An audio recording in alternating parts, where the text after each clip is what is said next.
살다 보면 가끔 선물을 받을 때가 있죠. 근데 지금까지 받은 선물 중에 가장 귀한 선물이라면 어떤 것이 기억이 나세요? 내가 받은 선물 중에 가장 귀한 선물. 그러니까 선물하면 굉장히 다정하고 친근감이 있잖아요. 좋아 보이는. 하지만 사실 선물이라는 것을 분석해 보면 사실 또 간단하지 않은 측면도 있습니다. 그렇죠? 어떤 면에서 간단하지 않으면 뭐 선물을 줄 때 그냥 아무 생각 없이 뭐 주는 경우도 있을 수 있겠지만 대부분의 경우는 선물을 줄 때 생각을 하고 주잖아요. 누구에게 선물을 줄 것인가? 또 왜 줄 것인가? 또 어떤 선물을 줄 것인가 하는 것을 생각합니다. 뭐 의식적으로 생각하지 않아도 이게 무의식적으로 그런 것이 있단 말이죠. 그래서 이 선물을 잘 줘야 합니다. 선물을 잘못 주면 주고도 욕을 먹어요. 그렇죠? 뭐 결혼하는 친구에게 뭐 수의 한 보를 뭐 선물한다 그러면 큰일 날 일이죠. 그렇죠? 그냥 어떤 친구가 병원에서 그냥 굶지를 밥을 먹지 못하고 고생하면서 먹지 못하는 상황인데 거기에 아주 그냥 맛있는 빵을 선물한다 그러면 그거 좀 안 맞죠? 그러니까 선물 주는 그 자체가 중요한 것보다도 어떤 그것을 주느냐 하는 것도 중요합니다. 근데 또 선물이 아닌 뇌물이 될 수도 있잖아요. 어떤 대가를 바란다거나 그러면 이것이 선물이 또 다르게 돌아오는 경우도 있습니다. 그러니까 이 선물이라는 것은 정말로 우리의 마음을 담은 것이고 사랑을 담은 것인데 그것이 사랑에 담기지 않고 그냥 예의상 또 그러면 그 선물이 이렇게 왜곡되고 그리고 잘못된 선물이라고 할 수 있죠. 그러니까 선물이라는 것이 간단치가 않습니다. 나는 어떤 사랑을 가지고 선물을 주었지만 그 선물을 받는 사람이 그 선물의 가치를 몰라요.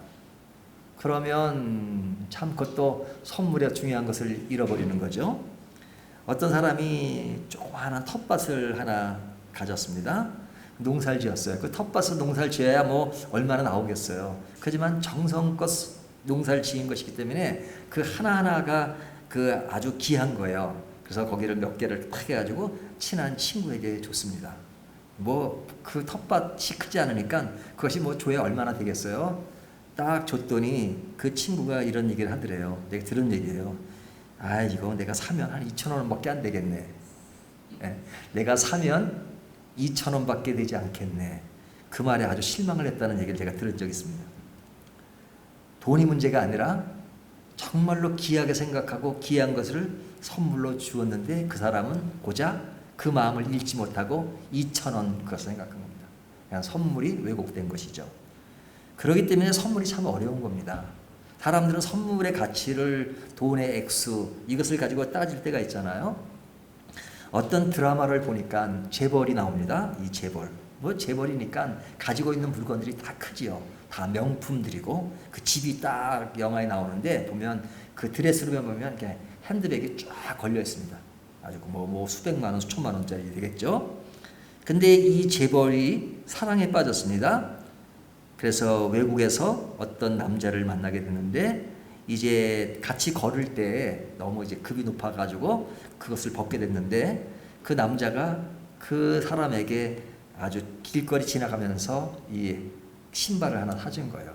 신발값이라는 것이 뭐 그냥 몇만 원 정도 되는 그런 싸구려 신발이죠.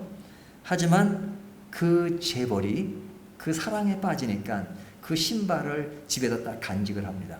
그 많은 그 고가의 물건들이 있지만 그 싸구려지만 돈으로 보면 하지만 그 속에 담긴 사랑의 가치 그걸 가지고 딱 이렇게 간직하는 그런 내용이 영화에 나오더라고요.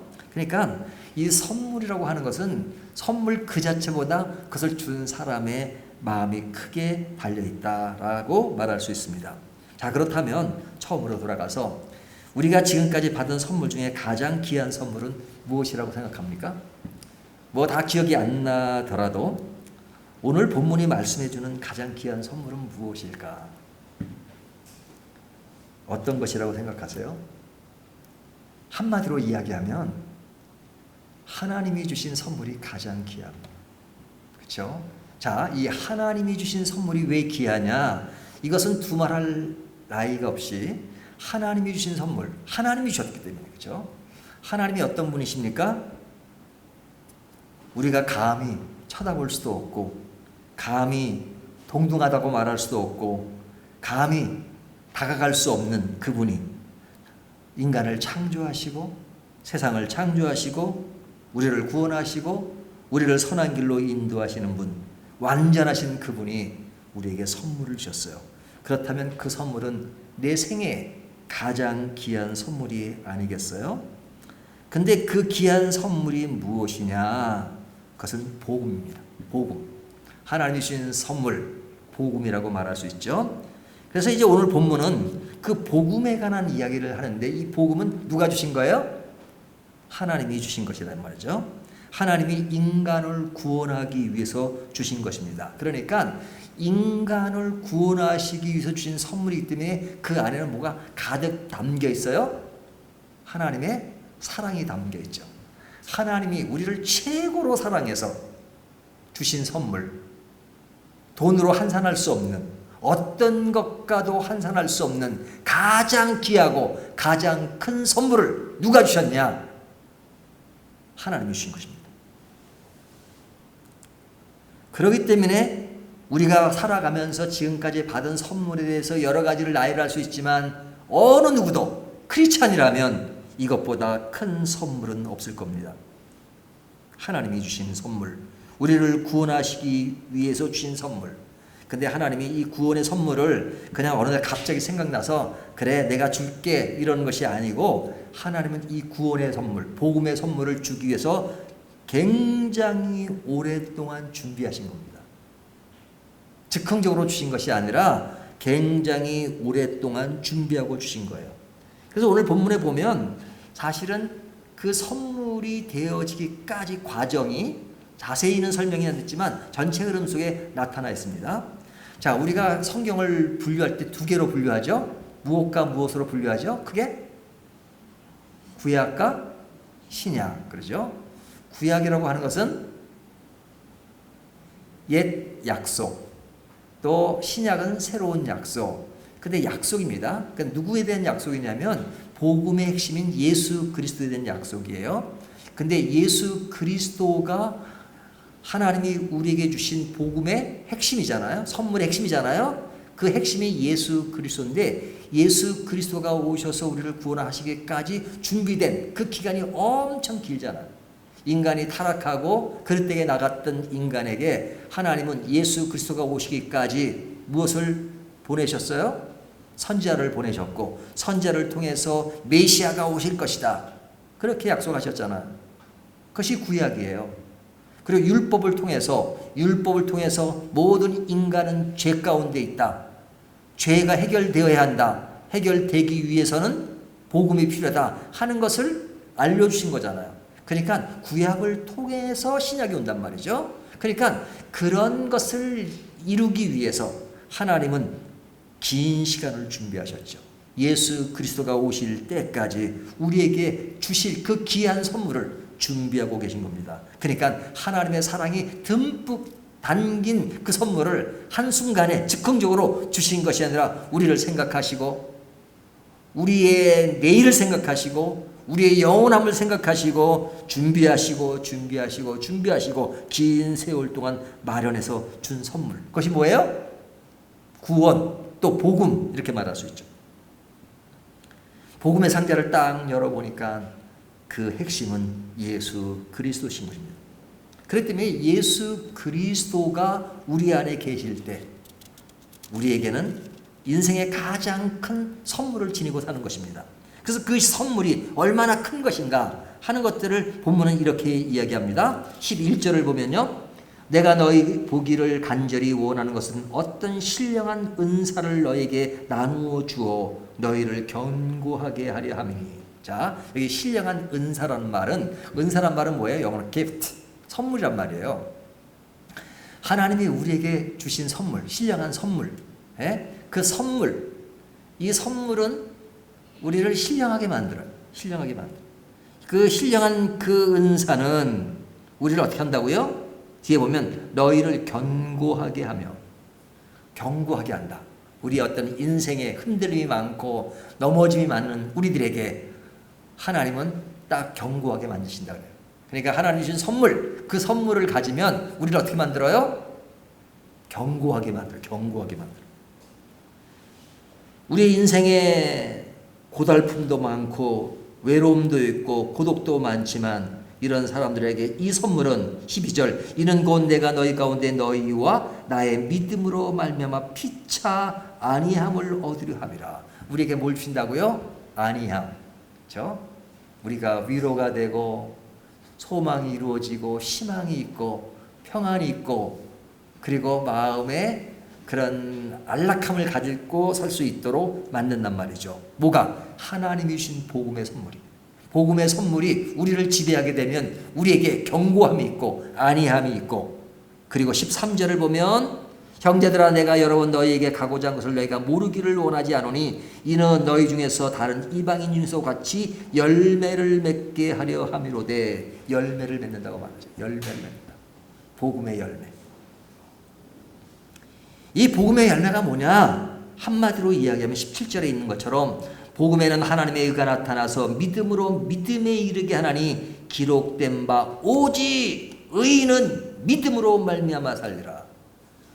의인이 되게 만드세요. 의인이 되게. 악인, 죄인인데. 예? 근데 그것은 믿음으로 말미암아 살리라 함 같으니라. 우리를 의롭게 만드시는 겁니다. 뭐가? 하나님이 주신 선물이. 그 선물을 가지고만 있으면 우리가 어떻게 된다고요? 신령한 은사로 견고하게 되고 안위함을 얻고 열매를 맺고 그것은 우리를 의롭게 되게 하는 것입니다. 그러니까 이 선물이 가장 귀한 선물이죠. 그렇죠? 가장 귀한 선물이라고 하는 것은 하나님의 사랑이 듬뿍 담긴 것도 있지만 우리에게 가장 필요한 것이기 때문에 그렇습니다. 우리가 귀한 선물이라고 할 때는 나에게 필요하지 않는 선물인 경우 있죠. 예?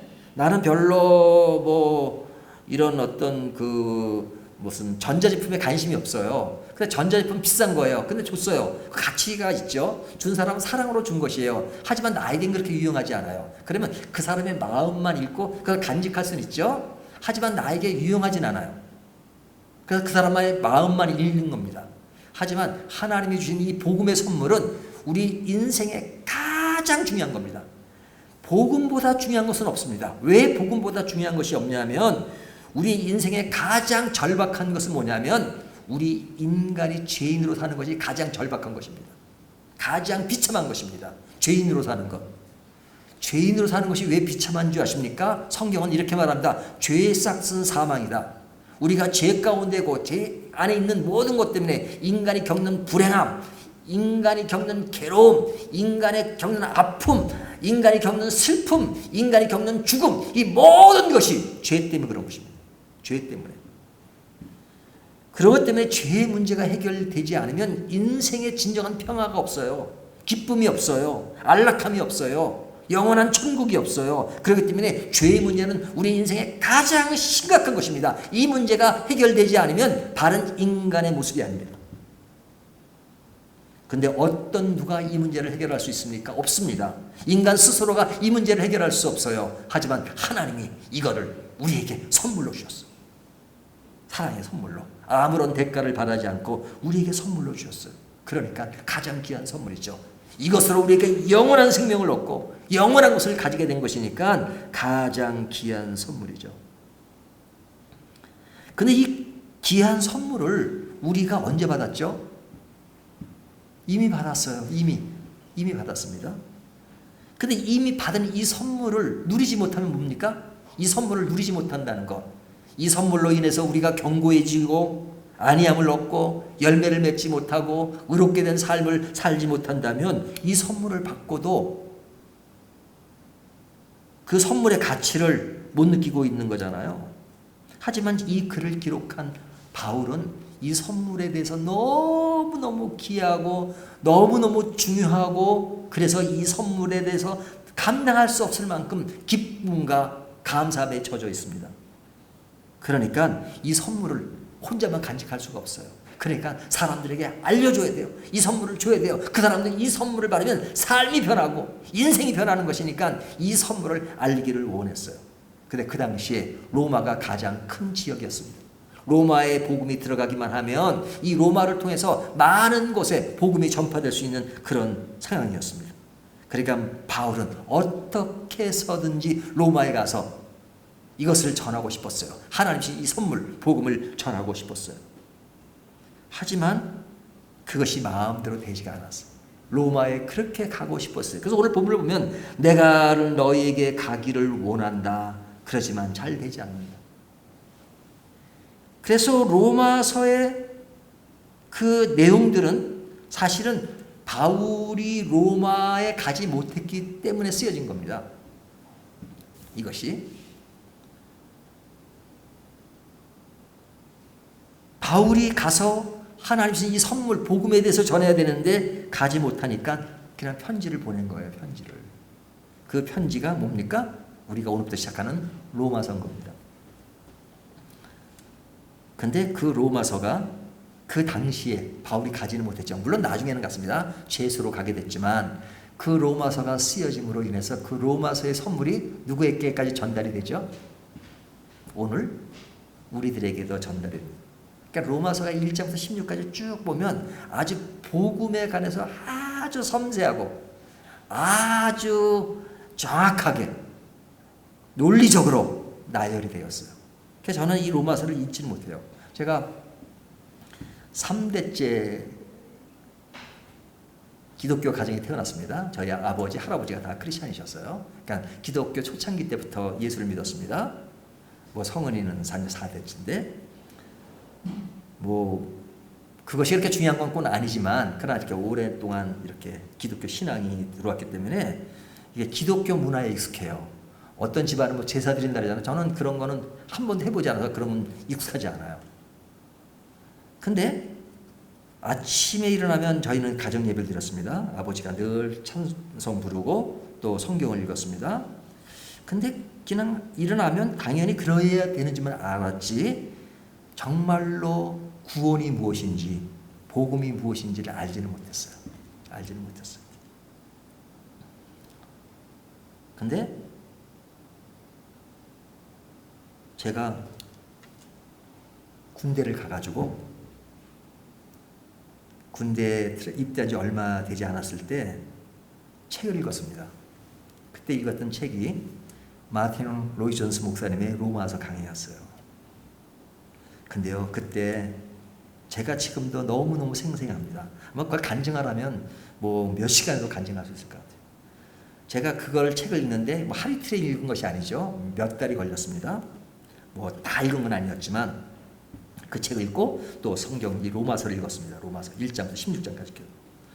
근데 그때 와, 내가 평생 집안에서 기독교 집안에서 복음이라는 걸 듣긴 했지만 이것이 무엇인지 나에게 딱 이렇게 연결이 안 됐었어요.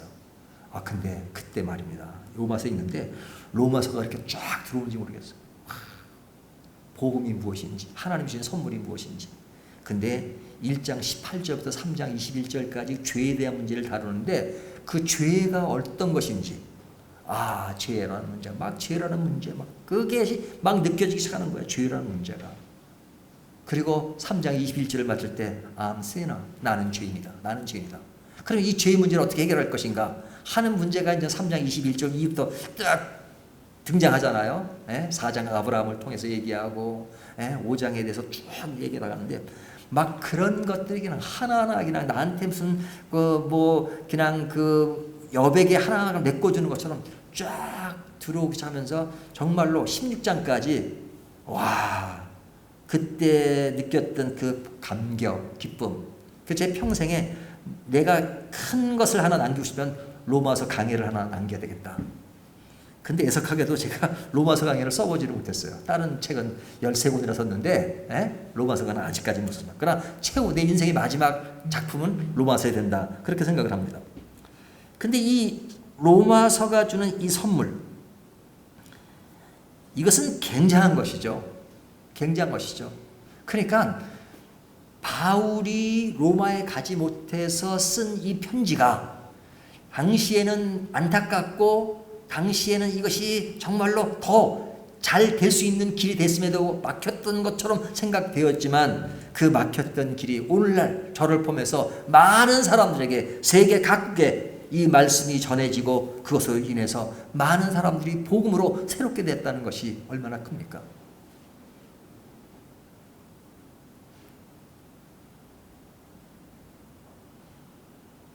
복음이 주는 그 선물은 너무너무 큰 것이죠.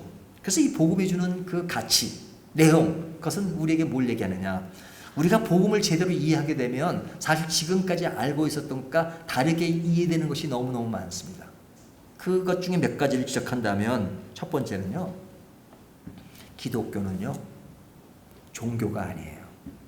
우리가 일반적으로 종교를 분류할 때 종교에는 어떤 종교가 있냐. 뭐 세계 4대 종교, 뭐 기독교, 불교, 유교 뭐 쭉쭉 나열하잖아요. 그러니까 그런 분류상 기독교가 들어있어요. 일반 사람들이 종교로 구분을 해요. 뭐 그러면서 종교라고 말할 수 있죠. 또 우리가 무슨 그 생활 기록표나 이런 때 종교 안에 뭐냐 그러면 기독교를 쓰죠. 그런 의미에서 분류상 기독교라고 말할 수는 있지만 그러나 우리 신앙의 본질적으로 들어가면 우리의 신앙은 종교가 아닙니다. 왜 종교가 아니냐면 종교라고 하는 것은 인간이 신을 찾는 겁니다. 인간이 신을 찾는 거예요. 그래서 내 마음의 평안을 느끼고 위로를 받는 것이 종교입니다. 하지만 기독교는 인간이 신을 찾는 것이 아니에요. 기독교란 뭐냐? 하나님이 죄인인 우리에게 복음의 선물을 주신 것입니다. 선물을 받은 우리가 그 선물을 받고 감격해하고 기뻐하는 것, 이것이 우리의 신앙이에요. 종교가 아니에요. 종교는 사람이 신에게 도달하는 것이지만 신앙이라고 하는 것은 하나님이 우리에게 다가오셨습니다. 죄인인 우리에게 우리를 구원하시고 우리를 이끌어 가시고 우리를 새롭게 만드시고 영원하게 만드신 것이에요. 이것이 우리가 종교가 아니라는 것이에요. 그렇기 때문에 종교심이라고 하는 것을 가지고 우리가 예배 드리고 이렇게 정성을 해서 이렇게 하면 하나님이 받아주시고 하는 그러한 신앙관이 아닙니다. 우리는 은혜란 말을 많이 쓰잖아요. 은혜라는 말을 많이 쓰는 이유는 뭐냐면 하나님이 우리를 잡아주신 것 안에서 우리가 그것을 믿고 신뢰하고 따라가는 겁니다. 그러니까 신앙이라고 하는 것은 다른 게 아니에요. 나의 잘된 것, 내가 이 정도는 된다라는 것을 맺고 가는 것이 아니라 하나님 앞에 완전히 항복하는 인생입니다. 항복하는 인생. 하나님 나는 할 수 없습니다. 예? 우리가 세상은 할 수 있다는 걸 강조하잖아요. We can do. 그러나 우리는 we can이 아닙니다.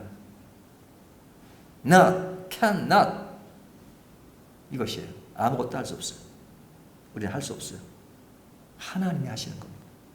하나님이 하시는 것에 따라가는 것입니다. 이것이 신앙의 기본이에요. 그러니까 종교심이라고 하는 것은 뭐 내가 이만침하고 이만침 했으니까 하나님이 이만침 보답을 해주고 하는 그런 종교심이 아닙니다. 우리는 하나님이 하신 것에 대해서 순종하고 따라가고 내 인생의 주인이 내가 아니라 하나님이십니다 라고 하는 겁니다. 왜? 구원은 내 스스로가 할 수 없기 때문에 하나님이 하시기 때문에. 그래서 우리의 시작은 하나님 앞에 항복하는 것으로 시작해야 합니다. 이것이 진정한 신앙의 첫 출발이에요. 근데 우리가 첫 출발을 잘못 배울 때가 많아요. 내가 뭔가를 할 수 있는 것처럼 할 수 없습니다. 하나님의 은혜와 사랑, 이것을 가장 귀하게 여기는 겁니다. 내 생에 가장 큰 선물을 내가 받았다. 그렇기 때문에 이 선물 안에서 내가 견고해지고 열매를 맺고 안위함을 가지고 그리고 내가 의롭게 된 삶을 살아야 되겠다. 그래서 그것을 알게 된 바울은 이 로마서를 쓸 때 제일 첫머리에 뭐라고 쓰면 그렇게 된 사람의 모습이 어떤 것인가, 그 사람의 가치관, 그 사람의 인생의 목적, 이것을 너무 잘 아는 겁니다. 그러니까 로마서의 시작이 어떻게 됩니까? 예수 그리스도 종 바울은 사도로 부르심을 받아 하나님의 복음을 위하여 택정함을 입었으니, 여기면 나는 무엇을 위해서 인생을 살아간다? 하나님의 복음을 위하여. 그 복음을 위해서 부르심을 받았다. 이렇게. 이 부르심을 받았다는 얘기는 뭐예요? 우리가 이런 말 쓰잖아요. 사명감, 소명감 이런 거 쓰잖아요. 사명감과 소명감이 어떻게 틀립니까? 사명과 소명이 어떻게 틀리죠? 여기 부르심을 받았다는 것은 소명이에요. 소명. 하나님이 나에게 일을 맡기셔서 나를 그렇게 하도록 하셨다. 이것이 소명입니다. 사명은 소명을 받은 사람이 내가 열심히 해야 되겠다고 내가 이렇게 헌신하는 것, 이것이 사명이에요. 그러니까 사명감 앞에 뭐가 전제돼야 돼요? 소명감. 소명이 있는 사람, 내가 하나님께 그런 부름을 받은 사람이 그 일을 충실하게 해나갈 때 가치가 있는 거죠. 소명은 받지 않았는데 내가 열심히 해. 그건 종교인이죠. 종교인. 소명이 없는 사명은 종교인입니다. 근데 사도 바울은 너무나도 분명하게 이 선물이 나에게 주어진 것을 감격하기 때문에 나는 예수 그리스도의 종이다. 바울은 부르심을 받았다. 택정함을 입었다. 무엇을 위해서? 복음을 위하여. 복음을 위하여 나는 인생을 살아간다. 이렇게 말하는 것입니다. 그렇다면 우리가 내 인생의 가장 귀한 선물이 복음이라고 인식하고 있다면 우리는 어떤 모습으로 살아가야 하겠습니까? 복음을 위해 살아가야죠. 복음의 소명감을 가지고 살아가야죠. 그것이 인생의 목표가 되죠. 우리가 살 때 먹고 살기 위해서 사업도 하고 공부도 하고 모든 것 하지만 이것은 우리의 삶의 본질이 아니라 부수적인 것입니다. 그것이 본질이 아니에요. 우리의 삶은 누구나 바울이든 목사든 다른 직분이든 평신도든 누구나 할 거예요. 모두가 그리스도인이면 하나님의 복음을 위해서 살아가는 것입니다. 그것이 우리 인생의 목표입니다. 복음을 위해서 우리가 공부도 하는 것이고 복음을 위해서 우리가 가정생활을 하는 것이고 복음을 위해서 사업도 하는 것이고 복음을 위해서 우리의 삶을 영위해가는 것입니다. 이것이 바뀌면 안 됩니다. 내 삶을 윤택하게 내 삶을 더 풍성하게 만들기 위해서 복음이 필요한 것이 아니고 그래서 예수를 믿는 것이 아니라 복음을 위해서 내 인생이 주어진 것입니다. 사도 바울은 너무 분명하기 때문에 1절에 가장 큰 말씀을 하고 있는 겁니다. 예수 그리스도의 종 바울은 나는 예수 그리스도의 종 바울이다. 그래서 하나님의 복음을 위하여 택정함을 입었으니 그러면서 이 복음은 하나님이 얼마나 준비하신 것이냐. 하나님이 선자를 통하여 그의 아들에 관하여 성경에 미리 약속한 것이라. 성경을 통해서 쭉 지금까지 이야기하시고 다가오셔서 예수 그리스도를 보내시고 그 예수 그리스도가 이 선물의 핵심이라는 것을 알려주시고 그래서 나는 이 일을 위해서 나는 헌신하며 내 일을 향해 가겠다. 근데 그 일을 하기 위해서 나는 너에게 나가기를 원한다. 어디? 로마에게 가기를 원한다.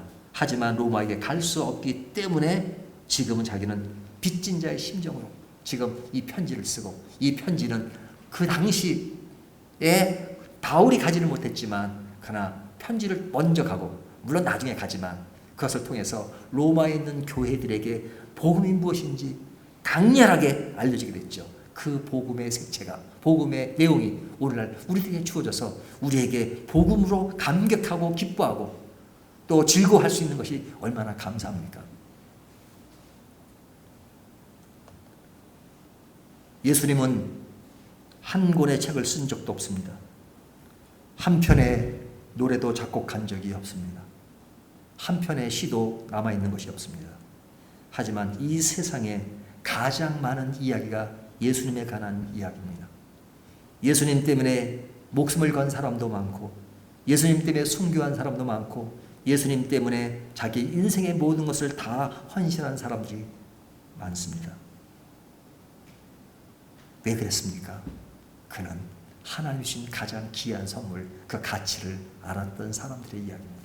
근데 그 이야기가 그 사람들의 이야기로만 끝나는 것이 아니라 오늘 본문은 이것이 우리들의 이야기라고 또 우리들의 선물이라고 이 말씀이 주어진 것입니다. 오늘 이 말씀을 들으면서 우리가 로마서를 볼 때 우리에게 가장 주어진 귀한 선물을 보고 받고 우리는 내 인생을 어떻게 알고 어떻게 여기며 살아가야 하는가 하는 것을 더 깊이 생각하는 저와 여러분이 되시기를 주님의 이름으로 축원합니다.